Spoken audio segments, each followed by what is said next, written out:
আসসালামু আলাইকুম বন্ধুগণ।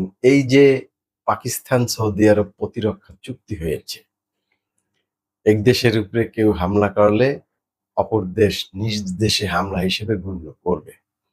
এতে কি আসলে কোনো লাভ হয়েছে? আমার তো মনে হয় কোনো লাভ হয়নি। কারণ সৌদি আরবের সামরিক বাহিনী তো বলতে গেলে বন্দুকই চালাতে জানে না। তারা পাকিস্তানের কি সহযোগিতা করবে? একটু হয়তো অর্থনৈতিক সহযোগিতা করতে পারে, তাও নিঃস্বার্থে। আর সৌদি আরব মুসলিম বিরোধী দেশ। মুসলিম রাষ্ট্র ছাড়া অন্য কোন রাষ্ট্রের সাথে কি সৌদি যুদ্ধ বাঁধায় কখনো? ৫টা ৬টা মুসলিম রাষ্ট্র ধ্বংসের পিছনে এই সৌদির হাত। এখন এই সৌদি পাকিস্তানের সাথে প্রতিরক্ষা চুক্তি করেছে সৌদির নিজের স্বার্থে।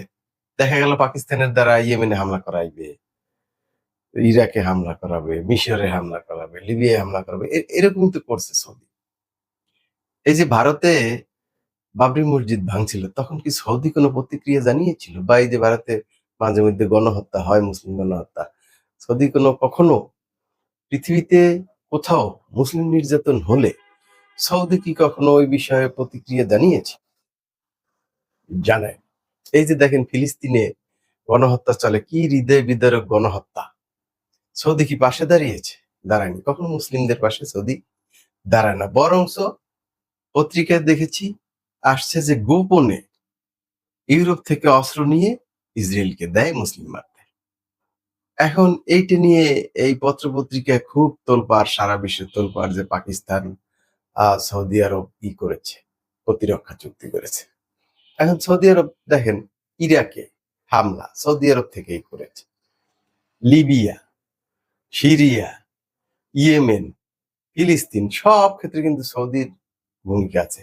কোনদিন কি শুনছেন আপনারা যে সৌদি মুসলিমদের পক্ষে দাঁড়িয়ে অন্য জাতির বিরুদ্ধে যুদ্ধ করেছে? করেনি।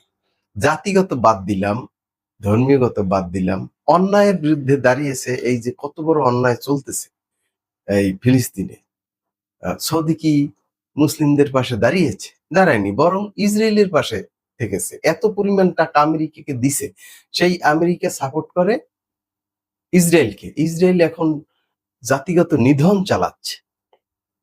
বিধর্মীরা স্পেন সহ ইউরোপের বা বিভিন্ন বিধর্মীরা এর ভিতরে এর বিরুদ্ধে কিছু কিছু কার্যকরী পদক্ষেপ নিচ্ছে, কিন্তু সৌদির মানুষ, এই মরা মানুষগুলো কোনোদিন একটা বিক্ষোভ করে নাই।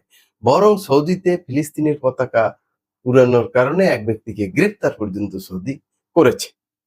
এখন এই সৌদি পাকিস্তানের সাথে চুক্তি করুক, যা করুক, ওতে আসলে মুসলিম জাতির কোনো